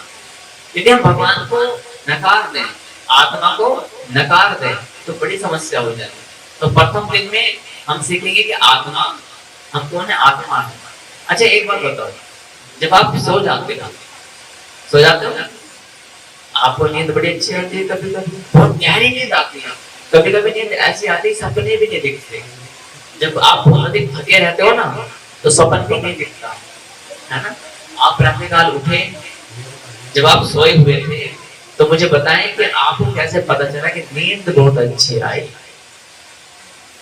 ये आभास किससे हुआ है ना। दूसरी बात, आपने सोते सोते सपना देखा, आंखें तो बंद हैं, तो सपने कौन देखता है? दोनों ये जो तर्क है आप समझना। नींद बड़े अच्छी आई, यहाँ सो करके पता नहीं रहा कहाँ पड़ गए। किसी ने अनुभव किया? आप तो सो चुके थे ना, और नींद में जब मच्छर भी काटता है तो अनुभव पता नहीं चलता है ना। जब नींद गहरी आती है तो चूहा भी काट देता पैर की उंगली में, अनुभव उदाहरण आए मेरे सामने, तो पता नहीं चलता। प्रातःकाल देखते अरे चूहा ने काट दिया पाँव में, दर्द हो रहा है। आप नींद में हो, उठा करके कोई कहीं भी रख देता, लिखा देता, पता नहीं चलता, होता नहीं है। तो आपको जब इतनी गहरी नींद में सो रहे हो, तो ये पता कैसे चला कि नींद अच्छी आई?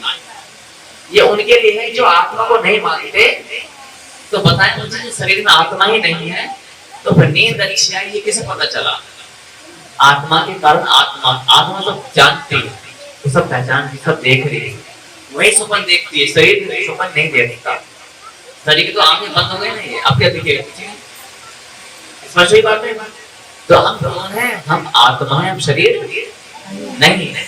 अब यदि हम ये मान लें कि चलो हम भाई आत्मा को मानते नहीं है, हम शरीर को मानते हैं। एक आया वैज्ञानिक बोला कि जी देखो हम कौन है, यंत्र है, मशीन है।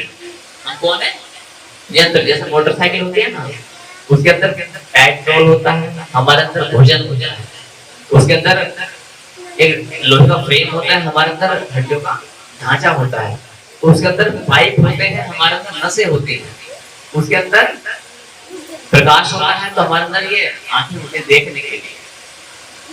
संपूर्ण उसी प्रकार से वो भी मशीन और हम भी एक यंत्र है। जैसे किसी मशीन जब कोई खराब हो जाती है, बिल्कुल खराब हो जाती है, तो उसे कबाड़े को बेच दिया जाता है।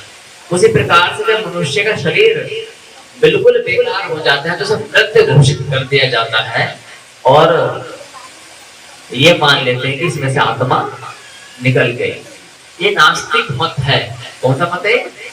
नास्तिक, जो ऐसी अनर्गल बातें करते हैं बिना तर्क के, बिना सिद्धांत की, तो उनके लिए भी स्वागत है। इसलिए मैं पक्के होते चले जाओगे धीरे धीरे। तो वो बोलते हैं कि आत्मा नाम की कोई चीज नहीं है। ध्यान रखना, ये आत्मा नाम की कोई चीज नहीं तो व्यवस्था बिगड़ जाएगी। कैसे बिगड़ेगी? एक उदाहरण देते हैं। मान लेते हैं कि हम एक यंत्र हैं, मशीन मान लेते हैं नास्तिक के अनुसार। नास्तिक क्या होता है ना, क्या जैसे इंजन होता है ऐसे हम इंजन है ना, मान लेते हैं हमें मशीन। अच्छा, कोई ट्रांसफार्मर, कोई व्यक्ति के पास खड़ा है, ट्रांसफार्मर में आग लग गई और वो व्यक्ति इसकी चपेट में आकर मर गया, तो क्या ट्रांसफार्मर को दंड मिलेगा? हाँ, मिलता है? जेल होती है ट्रांसफार्मर को? केस लगता है ट्रांसफार्मर पे? नहीं। पक्की बात है ना। मान लेते भी कोई गाड़ी है और वो खड़ी है और किसी कारण से वो गाड़ी अपने आप चली और किसी को मार दिया। गाड़ी है, वाहन कुछ भी हो सकता है ना, तो क्या उस गाड़ी को दंड मिलेगा? बस को वो अपने आप चली है ना, ये हट गया होगा, जो मर्जी हुआ होगा, है ना, उसे दंड नहीं मिलेगा।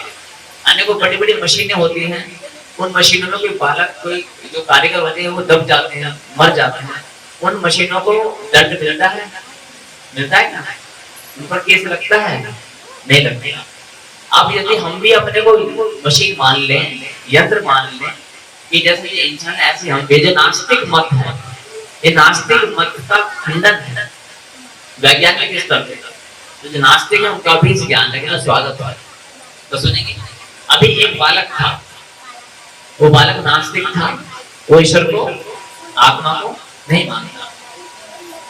अब क्या हुआ प्रभु, वो किसी दिन कहीं पर बैठा हुआ था और उसने बंदूक उठाई और किसी को गोली मार दी, सिर में गोली लगी, वो वहीं के वहीं उसके प्राण निकल के देहांत हो गया। सैनिक आए, उसको उठाया, बोले चलो। बोले कहाँ? बोले राजा के पास जाना पड़ेगा, तुम्हें बताना पड़ेगा तुमने क्या किया। बोले अच्छा ऐसा? बोले तुमने इसकी हत्या की है। बोले ठीक है। उस पर केस लग गया और उसको न्यायाधीश के सामने जाना पड़ा। बोले कि तुमने ऐसा क्यों किया? बोले नहीं देखो, ये मैं तो मशीन हूँ, अब मुझे पता नहीं इस मशीन में इसका ये हाथ कैसे उठा और अपने आप से उठ करके ये ट्रिगर बंदूक का दब गया। अब देखो मशीन है, कोई तार इधर से उधर हो गया होगा, कुछ गलती हो गई होगी, कुछ डिफॉल्ट हो गया होगा, गड़बड़ हो गई होगी, इसे ना किसी मैकेनिक को दिखा देंगे शरीर को और ये ठीक हो जाएगा। तो क्या न्यायाधीश छोड़ देगा उसको ऐसे? छोड़ेगा क्या? नहीं छोड़ेगा। क्यों? क्योंकि तुम मशीन हो ही नहीं। अब उसने तर्क दिया, देखो मैं मशीन हूँ, यदि यही घटना किसी ट्रांसफार्मर से हो गई होती तो क्या तुम उसे दंड देते? न्यायाधीश ने बोला नहीं देते। तो मैं भी तो मशीन हूँ, मैं भी तो यंत्र हूँ, तो मुझे दंड क्यों दिया जा रहा है? स्पष्ट आ गया ना? यदि हम आत्मा के अस्तित्व को नकार देते हैं तो इस संसार में अस्त व्यस्त हो जाएगा, सारी व्यवस्थाएं भंग हो जाएंगी, है ना? एक तो ये चीज समझनी है। दूसरी बात तो पंगे मैंने बताया। अब जो बोलते हैं कि आत्मा नहीं है, उनके लिए सबसे बड़ा ब्रह्मास्त्र है। और जो परमात्मा की सत्ता को भी नकार देते हैं, किसे नकारते हैं? परमात्मा की सत्ता को नकार देते हैं। कहते भगवान हमारे, हमने देखा है कहीं पर भगवान नहीं है, तो उनके लिए एक प्रश्न है, मान लेते हैं कि हमारी मशीन है, जैसे मोटरसाइकिल होती है, गाड़ी इंजन होते हैं। अच्छा मुझे बताएं, ये जो भी आपके घर परिवार में नास्तिक हैं, उनको ये ब्रह्मास्त्र देना, कुछ क्या करते हैं कि बिग बैंग थ्योरी पढ़ करके आ जाते हैं, डार्विनवाद की थ्योरी पढ़ के आ जाते हैं, और फिर बोलते हैं कि भगवान नाम की कोई सत्ता संसार में नहीं है। उनसे मेरा भी प्रश्न है, मुझे बताएं कि यदि मैंने पूछा किसी से कि भाई बताओ कि शरीर जब आत्मा नहीं है तो शरीर चलता कैसे है? बोले जैसे गाड़ी चलती है ऐसे शरीर चलता है, गाड़ी में जो आत्मा होती है, देखे गाड़ी में आत्मा। तो हमने कहा तो फिर ये हम देखते कैसे हैं? उसने बोला ऐसा तो कैमरा भी देखता है मोबाइल, क्योंकि मोबाइल में आत्मा है। मोबाइल में आत्मा होती है क्या? नहीं होती, नहीं होते ना, लेकिन वो भी देखता है ना। और कुछ कैमरे ऐसे होते हैं जो हमसे भी अच्छा देखते हैं, दूर दूर का देखते हैं, बहुत दूर चंद्रमा तक देख लेते हैं। तो उसने तर्क रखा, बात तो ठीक है। हमने बोला हम चल सकते हैं, बोले मशीन भी चल सकती है, हमसे भी तेज चल सकती है। हमने कहा कि हम वजन खींच सकते हैं भार, बोले रेलगाड़ी, नास्तिक मत कर दिया ये, रेलगाड़ी तुमसे भी अधिक भार खींच सकती है ना, खींच लेगी ना।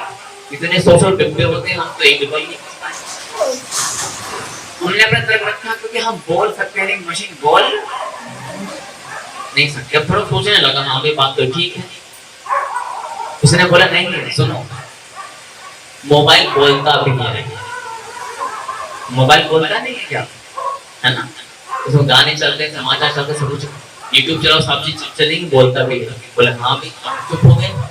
हमने फिर एक अगला तर्क रखा नास्तिक से, क्या रखा कि देखो हम हंसते हैं, हम रोते हैं, हम भावनाओं को समझते हैं। उसने बोला कि रोबोट है, सोफिया का नाम, संसार में एक रोबोट है सबसे बड़ा, उसका नाम सोफिया, और वो रोबोट हंसता भी है, बोलते स्त्री के रूप में बनाई। 60 प्रकार के भाव उसमें हैं। कितने? 60। हंसना, रोना, बोलना, अचंभित होना, मुस्कुराना, 60 प्रकार के भाव। हमने कहा ठीक है भाई, सारी हमारे पर काट दिया उस नास्तिक ने। अब फिर अंत में एक बचा। हमने बोला कि हम थक जाते हैं तो हम विश्राम करते हैं, तो बोले मशीन भी थकती है और वो भी विश्राम मांगती है। समझा है ना? मशीनें क्या बोलते हैं, थोड़ी देर के लिए बंद कर दो भाई, है ना, गर्म हो चुका है, थोड़ा बंद कर दो। हमने फिर सोचा अब क्या उत्तर दिया जाए नास्तिक को। अब वास्तव में क्या है क्या? हमने कहा भाई एक बात बताओ, आपने नीम का पेड़ देखा है? बोले हाँ। नीम के पेड़ से वर्षा ऋतु में बीज गिरा धरती पर, निपोरी जिसे बोलते हैं, कहां पर गिरा? वो धरती पर गिरा, और कुछ समय बाद में उस बीज से अंकुर फूटा, और कुछ माह से कुछ वर्ष बाद में वो भी पूरा वृक्ष बन गया, और फिर उससे भी कुछ बीज नीचे गिरे, वहां से भी वो परंपरा चालू हुई। ऐसे ही करते करते कुछ वर्षों में वहां पर नीम के बहुत सारे वृक्ष हो गए, एक ही नीम से पूरा वंश उसका बढ़ता चला गया। हमने कहा एक बात बताओ नास्तिक देवता, जैसे आपका यंत्र है, स्कूटर और स्कूटी, है ना, मान लेते हैं स्कूटर और स्कूटी क्या ये अपने वंश को बढ़ा सकते हैं? बढ़ सकते हैं क्या? नहीं बढ़ते। मानते हैं कि स्कूटर और स्कूटी के माध्यम से एक नए बालक का जन्म हुआ जिसका नाम है साइकिल। क्या है? साइकिल। और समय आने पर वो साइकिल धीरे धीरे स्कूटी बन गई, फिर बड़ी होकर के बस बन गई, फिर बस का विवाह हुआ ट्रक से, फिर बाल बन गया। ऐसा होता है? ये बस, ये वाहन, ये मोबाइल, ये इंजन, ये रोबोट अपना वंश वृद्धि नहीं कर सकते, क्षमता इनके अंदर नहीं है। लेकिन नहीं, जिसके अंदर भी आत्मा है, जिसके अंदर भी आत्मा है, वो अपने वंश वृद्धि कर सकती है। आप कोई घास का बीज जंगल में ऐसे फेंक दो, वो अपने आप से पूरे जंगल से बन जाता है। देखा? मनुष्य, कुत्ता, बिल्ली, पशु, पक्षी, पेड़ पौधे, सबके अंदर आत्मा है, और जिसके अंदर भी आत्मा है वो अपनी वंश वृद्धि कर सकती है। ये काम विज्ञान के बल से यंत्र के अंदर संभव नहीं है। तो नास्तिक देवता आए, बोले ऐसा तो नहीं है, जो रोबोट होते हैं ना, बड़ी बड़ी कंपनियों में रोबोट ही काम करते हैं, तो रोबोट आपस में उस पूरा कंपनी होती है वहां पर रोबोट अपनी जैसी रोबोट बना देते हैं। तब तो अच्छा है उनका भी। हमने कहा प्रभु एक बात बताएं, नीम के बीज ने कौन सी सहायता ली? लेते क्या?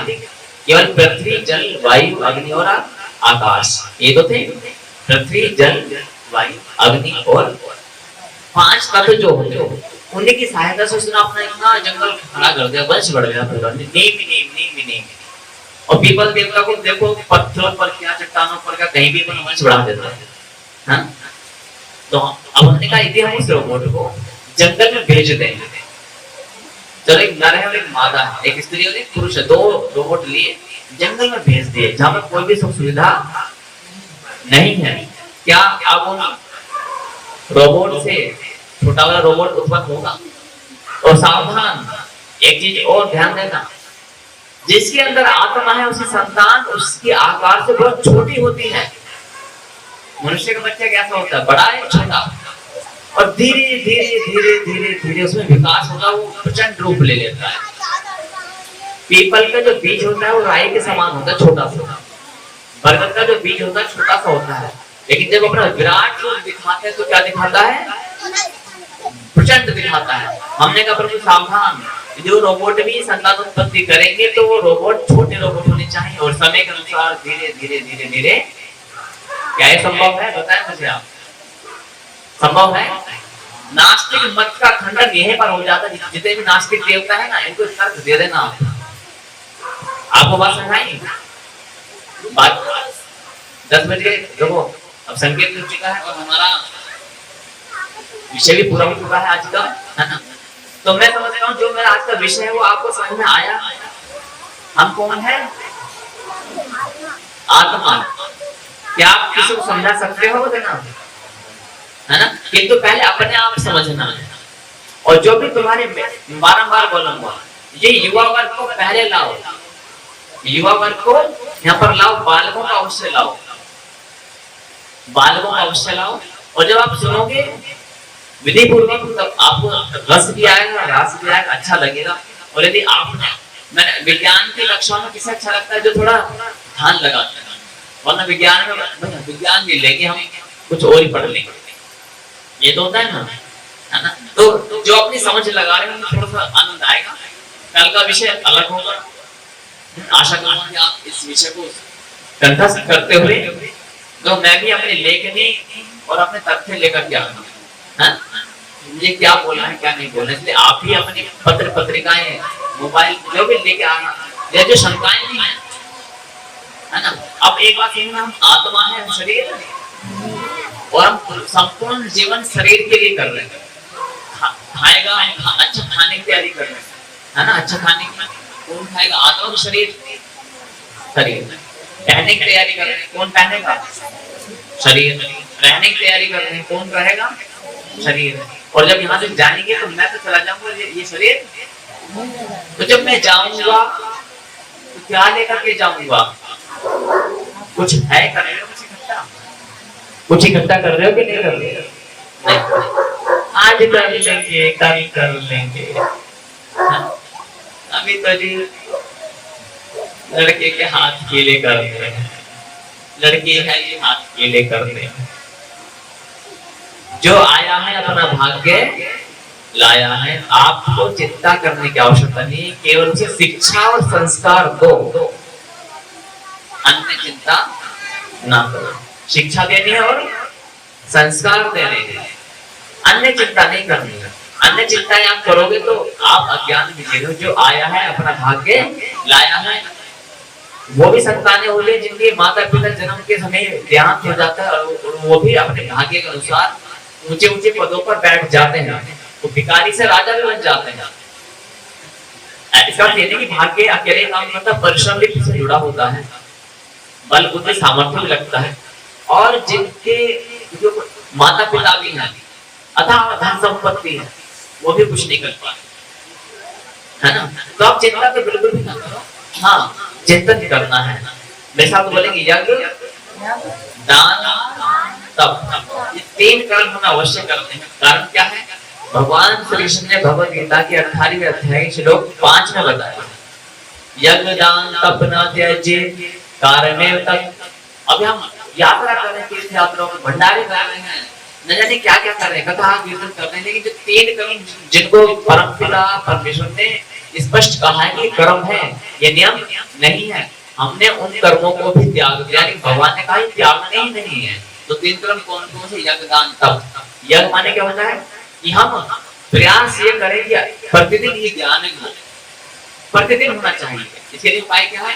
अपने अपने क्षेत्र में महाभारत खंड का पाठ करें। क्या करना है?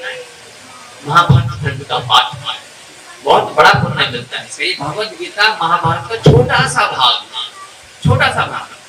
महाभारत रखने को इतना मोटा ढेर लग जाता है, 15-20-25 किलो भार है इसमें, मतलब 100 ग्राम भी भार नहीं है, 20-25 किलो भार है महाभारत। आप एक मंदिर अच्छा दिया है आपके आसपास, आपसे कहो 1 घंटा नहीं, ये क्या हो गया? या दूसरा मंत्र जाप बिना गुरु के नहीं रहना चाहिए। बिना गुरु के पूजा पाठ यज्ञ दान तपस्या व्रत उपवास तीर्थ यात्राएं सब बेकार हो जाती हैं, कोई लाभ नहीं करता। फिर हम कहते हैं कि 70 साल से भक्ति पूजा कर रहे हैं, कोई लाभ नहीं हो पा रहा है। अब हम कहते हैं सारे तो जेल के अंदर जा रहे हैं कि गुरु से स्वीकार करा। कल कौन सा दिन है जानते हो? सोमवार है, मंगल है, बुध है, बृहस्पति क्या है? कल का दिन बड़ा उत्तम है। कल का विषय क्या होगा? बृहस्पतिवार होगा, गुरुवार। क्या बोलते हैं? गुरुवार। तो गुरुवार के दिन हम गुरु कौन, कैसा, किस प्रकार का होता है, उसकी पहचान क्या है, उसे यदि पाखंडी गुरु है उसे त्यागा जा सकता है या नहीं, यदि अच्छा गुरु है, सच्चा गुरु, उसे पहचान कहाँ उसे खोजे, शिष्य का कर्तव्य क्या है, गुरु का कर्तव्य क्या है, ये सब कुछ कल भगवान शंकर की वाणी के द्वारा बताया जाएगा, भगवान कृष्ण की वाणी के द्वारा बताया जाएगा। यहाँ पर मेरा अपना कुछ भी नहीं है, केवल जो वचन भगवान ने बोले हैं वही बताया जाएगा। इस पर ना तो कल क्या है? कल का विषय क्या है? गुरु और शिष्य का संबंध कैसा है, किस क्या क्या विधि विधान होगा। इसलिए कल हमें समय से पूर्व यहाँ पर आना है, संभवतः 8 बजे से पहले यहाँ पर आने का प्रयास करना है। हाँ? अब किसी कोई शंका है, कोई प्रश्न है, पूछ लेंगे।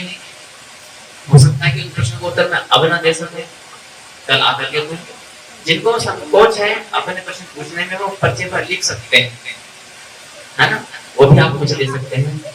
या जो YouTube चलाते हैं, तो YouTube चलाते हैं, कौन कौन चलाते हैं YouTube? एक बार हाथ खड़ा कर देंगे जिनके पास YouTube है। अभी है, फोन है, अभी के अभी है क्या? खोलेंगे, उसमें खोलेंगे, मैं बता देता हूँ क्या लिखना है। खोलेंगे, खुल जाएगा ना, जिनके पास मोबाइल है, जब यूट्यूब खोल जाए तो मुझे ऐसे दिखा देना, कहीं मैं आगे बता दूं क्या बोलना है। उसमें भी हमारे लगभग 200 के आसपास में वीडियो है, इसमें हमने इन्हीं की रिकॉर्डिंग करके डाली, बहुत सारी डाली, इसमें डालेंगे यूट्यूब पर। किसी का यूट्यूब खुल गया वो ऐसे दिखा देंगे, मोबाइल के ऊपर खुल गया यूट्यूब, हाँ बहुत अच्छा। इसमें डालेंगे एस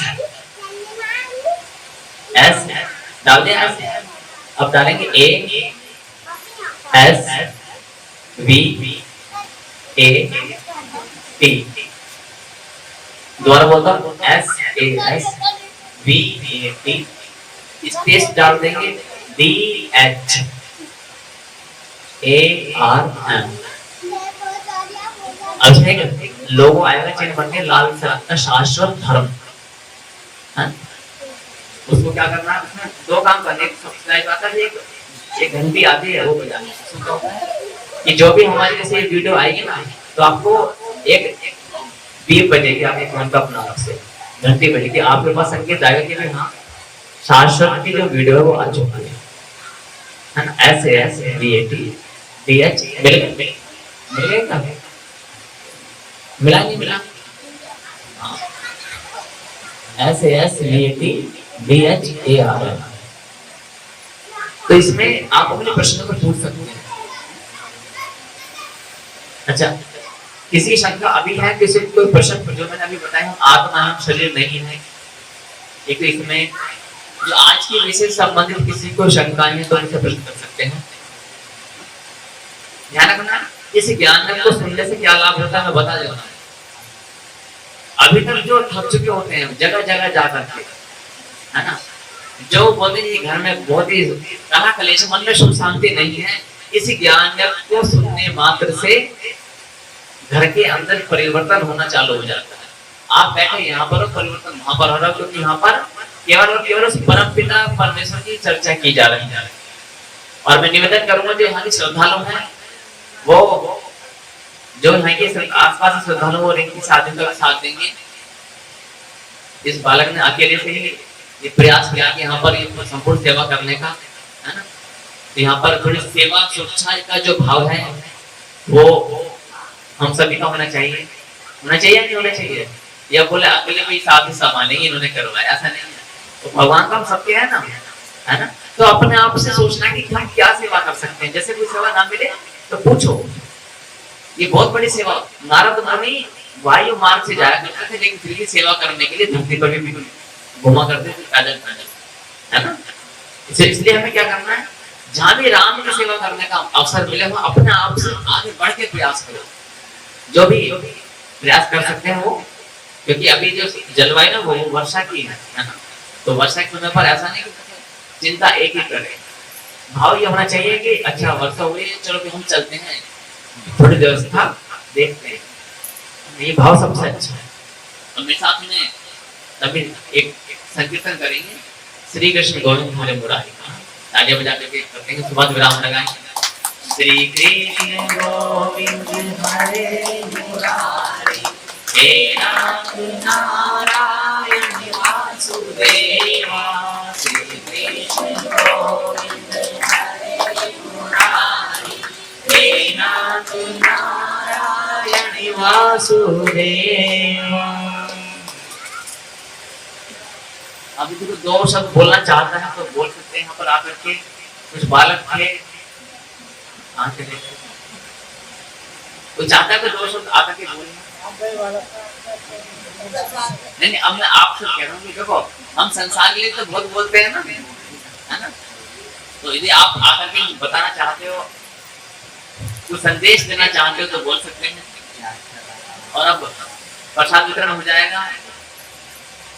प्रसाद इसमें मिश्री है, मिश्री तो सभी को साधनियां साधने को मिश्री देंगी, प्रसाद दे देंगी हरिओम बोल के, और साधु साधु का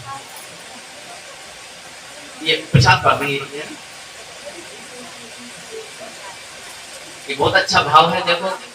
और साधु की साधु को प्रसाद बांटेंगे, और साधु जब भी आप अपने घर से आए तो ध्यान रखना हरिओम से हरिओम सुनेंगे। जब भी आप अपने घर से आए तो कुछ ना कुछ सुनेंगे हरिओम, दान अवश्य लेकर के आए। ध्यान देना, जब भी आप कोई ना कोई दान राम नाम में देते हैं तो दान से क्या लाभ होता है, जो पैसा हमारा दुख में बीमारी में जाना होता है वो पैसा रुक जाता है, जो दुर्घटनाओं में जाना होता है, चोरी चकाने में जाना होता है, जो जुए में जाना होता है, जब हम परमात्मा के निमित्त खर्च करते हैं तो वो राशि हमारे वहां से, मान लेते किसी को 10,000 का घाटा होने वाला है और वो ईश्वर के लिए कुछ राशि निकालता है तो दान करता है, तो हो सकता है कि 10,000 के जो नुकसान होने वाला है वो मात्र 1,000 के नुकसान में ही सिमट जाए। तो इसलिए जब भी घर से आए तो कुछ ना कुछ जो भी श्रद्धा है, हाँ, वो राशि लेकर के आए। इससे आपको मन भाव आएगा महाराज जी आपने अपने मतलब की बात अब कही है, ऐसा नहीं। यज्ञ दान अब 3 कर्म बताए नहीं, तो इस भगवान ने बताया है। हम अपनी रोटी कमाते हैं, बच्चों को पढ़ाते हैं, और जो बालक यहाँ पर भी कंप्यूटर सीखना चाहते हैं तो वो संपर्क कर सकते हैं। कल में पर्चे ले आऊंगा और बंटवा दूंगा, तो हम बच्चों को सिखाते हैं। लेकिन इस ज्ञान से क्या होता है,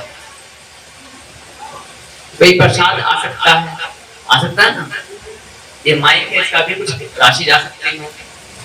और जो हम दान देते हैं वो हमारे ही पाप कर्म दान के रूप में जा रहे होते हैं।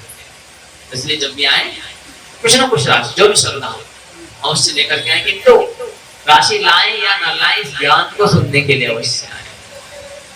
कल तो अच्छा ये राशि लेकर अब ऐसा नहीं, इस ज्ञान को सुनना भी है और याद भी रख के लेके जाना है।